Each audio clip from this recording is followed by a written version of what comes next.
और जो हक वंचित समाज है उनके साथ जो किया जा रहा है, कोई ऐसा संगठन या आज़ाद समाज पार्टी या भीम आर्मी के लोग उनका साथ नहीं देते। जैसे जैसे काम जनता की मदद हो रही है वैसे वैसे लोगों की आस्था मजबूत हो रही है। आज हमारे साथ यहाँ पश्चिम के बड़े नेता के रूप में जिन्होंने जब 2013 का इतना बड़ा दंगा जानबूझ के कराया गया राजनीतिक स्वार्थ में, उस पूरी लड़ाई के बाद जिनके कंधों पर जिम्मेदारी थी कि यहाँ आपसी भाईचारा बने और जो पहचान है पश्चिम की वो बनी रहे, भाई विपिन बालियान जी और उनके तमाम साथी, उन्होंने आज आज़ाद समाज पार्टी में आस्था व्यक्त की है।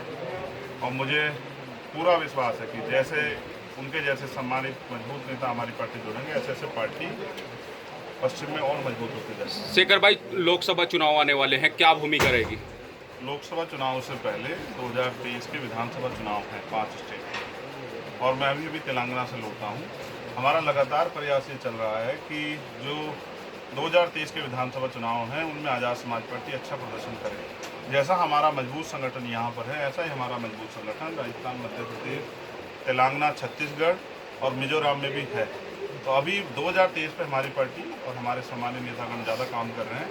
24 का चुनाव भी हम लोग मजबूती से लड़ेंगे और उसके बाद आने वाले जो भी चुनाव वो आज़ाद समाज पार्टी प्रत्येक चुनाव में मजबूती से जो है चुनाव लड़ने का काम करेंगे। मणिपुर में हिंसा हो रही है, उस पर क्या कहेंगे आप?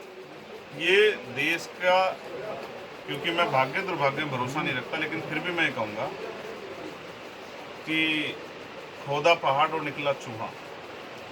जिन बातों के साथ, दावे के साथ भारतीय जनता पार्टी सरकार में आई थी कि हम एक के बदले 10 सर लाएंगे, ये तो बाहर की बात है। मैं तो बड़ा ताज्जुब में हूँ कि जिस तरह से मीडिया प्रसारित कर दी है कि उन्होंने रूस और यूक्रेन का युद्ध रुकवा दिया। भारत जिस तरह जल रहा है, भारत का एक प्रदेश मणिपुर, एक शब्द कहने के लिए प्रधानमंत्री में नहीं है, ना लोकसभा में जाके विपक्ष का सामना कर पा रहे हैं, ना ही कोई कार्रवाई करा पा रहे हैं।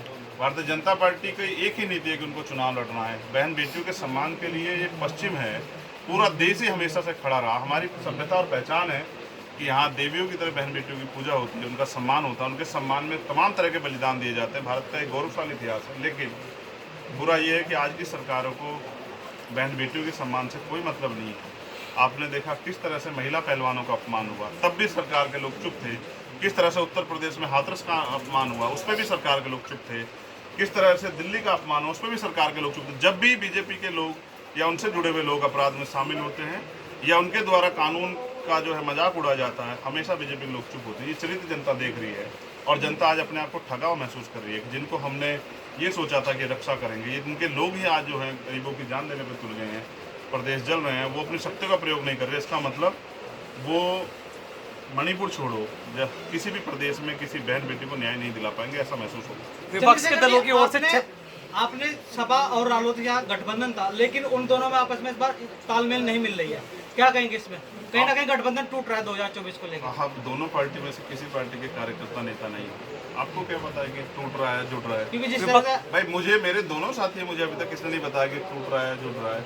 तो ये सब बातें राजनीतिक बातें राजनीतिक नेताओं को पता होती है। मुझे तो बताया नहीं भाई, मैं तो उनका सहयोगी हूँ। आपको बताया तो अलग बात। जिस तरह से खबर चल रही है, खबर तो मीडिया के लोग, खबर तो मीडिया के लोग चलाते हैं, खबर कोई नेता थोड़े चलाता है। आप कुछ ही चला दो चाहे। विपक्षी दलों की ओर से 26 दलों का गठबंधन बनाया 2024 को लेकर, क्या आपकी भीम आर्मी भी उसमें शामिल होगी? नहीं, अभी हमारी पार्टी आज़ाद समाज पार्टी मजबूती से अपनी चुनाव की तैयारी कर रही है। भविष्य में क्या होगा इसके बारे में आज कुछ भी कहना संभव नहीं है। वो 26 के 26 दल में से कुछ लोग रुकेंगे या चले जाएंगे, कुछ भी नहीं कहा था। लोगों के बहुत सारे अपने अपने इश्यूज हैं और हमारी पार्टी अगर किसी भी अलायंस में जाएगी तो उसके अपने मुद्दे हैं, चाहे वो हक वंचित समाज के हों या किसानों के। आप मुझे बताओ, क्या एमएसपी की गारंटी देश भर में सभी सरकारें दे रही हैं? क्या किसान के साथ जो अन्याय हो रहा है या जो नौजवान बेरोजगार घूम रहा है, ये महंगाई बढ़ रही है, कहाँ जहाँ सब जगह विपक्षी सरकारें क्या वो कर पा रही है? तो हमारे मुद्दे हैं, हम अपने मुद्दों के साथ जाएंगे। हम अपने क्षेत्र का विकास चाहते हैं, यहाँ की जनता के लिए खुशहाली चाहते हैं।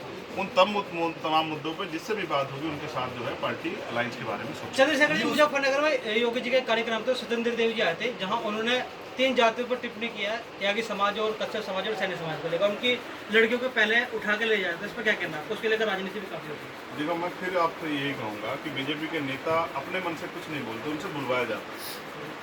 ऊपर आरएसएस के लोग उनसे बैठ के बुलवाते हैं किस तरह की भाषा का प्रयोग करना है। वो जातियों का झगड़ा कराने में बहुत बड़ा विश्वास रखते हैं। ऐसा ही जातियों का झगड़ा उन्होंने कराने का सहारनपुर में प्रयास किया। वो तो हमारे यहाँ के लोग बड़े सज्जन हैं, समर्पित हैं, समझदार हैं, इसलिए हमारे लोगों ने वहाँ जाति का झगड़ा नहीं होने दिया। वरना वो प्रयास हमेशा करते रहते हैं, क्योंकि बंटवारा करके उनकी राजनीति कामयाब होती है। बंटवारे की राजनीति करने वाली भारतीय जनता पार्टी को जनता देख रही है और समय आने पे ईवीएम का बटन दबा के बैलेट से जो है वोट देके सबक सिखाएं। सरकार यूसीसी कानून को लागू करने की बात कही। ये पता नहीं कहाँ से नकली खबर लिया, अभी तो जो है ड्राफ्ट भी नहीं आया, आप कह रहे हैं लागू कर दिया। नहीं, यहाँ से जो सांसद है और केंद्र में मंत्री है डॉक्टर संजीव बालियान, वो यूसीसी के समर्थन में कांवड़ यात्रा भी लेकर आए मैंने हैं। कहा वो उनका चुनावी एजेंडा है, अभी ड्राफ्ट भी नहीं आया है। जिस चीज़ का ड्राफ्ट भी नहीं आया वो कानून कैसे बन जाएगा? जब ड्राफ्ट आएगा ड्राफ्ट पे बात करेंगे। और अगर कोई भी कानून, चाहे वो किसानों के विरोध में हो, चाहे वो कमजोर तबके के विरोध में हो, या मुसलमान, जैन, सिख, बौद्ध, ईसाई, आदिवासी के विरोध में हो, जो भी कानून इन वर्गों के हितों के खिलाफ बनेगा उसमें हम उसको अपोज करेंगे। 2024 का लोकसभा चुनाव गठबंधन में लड़ेगा फिर अकेला? मैंने आपसे इस सवाल का जवाब 2023 में दे दिया है। आपको भी नहीं पता, आप इसी मीडिया तंत्र में तो 2024 में काम करोगे या कहीं और, अभी बहुत दूर है। अभी तो हम जमीन पे अपने संगठन को मजबूत कर रहे हैं। आज हमारे साथ बहुत सारे महत्वपूर्ण नेता क्षेत्र के करीब 30 से 40 प्रधान, वो प्रधान जो गांव में सेवा कर रहे हैं वो सेवा करेंगे, उसका लाभ आज़ाद समाज पार्टी को मिलेगा। और उनका जो संगठन है, उनके साथ जो अन्याय हो रहा है, जिस तरह सरकार में बैठे लोग जो हैं या जो पिछले दरबारी सरकार में मिले हुए लोग, जिस तरह से वो यहाँ के किसानों को या मजबूत लोगों को जेल भिजवाने का काम कर रहे हैं प्रधानों को, उनके खिलाफ भी लड़ाई भी लड़नी है जमीन। आप लगातार जमीन पर पार्टी के जो जिला उपाध्यक्ष थे उन्होंने अभी जैल खाया, जिलाध्यक्ष का आरोप लगा इस पर, क्या कहेंगे? ये पार्टी के प्रति इनका प्रेम है कि अगर किसी को पार्टी से हटा दिया जाए तो वो अपनी पार्टी इतना लगाव करता है कि उसके बिना एक दिन रहना नहीं चाहिए। चंद्रशेखर जी, तो मुझे ऐसे साथियों पे बड़ा गर्व है, लेकिन मैं उनको ये भी कहूँगा कि अभी ये जान देना और ये सब चीज़ें ठीक नहीं है, उससे आगे बढ़ के अपनी पार्टी को मजबूत करें। हम पश्चिम उत्तर प्रदेश में बैठे हैं, यहाँ पर बड़ी संख्या में किसानों की फसलें जो बाढ़ से नष्ट हुई है, उस पर आप क्या कहेंगे? क्या उसके लिए भी भीम आर्मी आंदोलन करेगी किसानों के समर्थन में?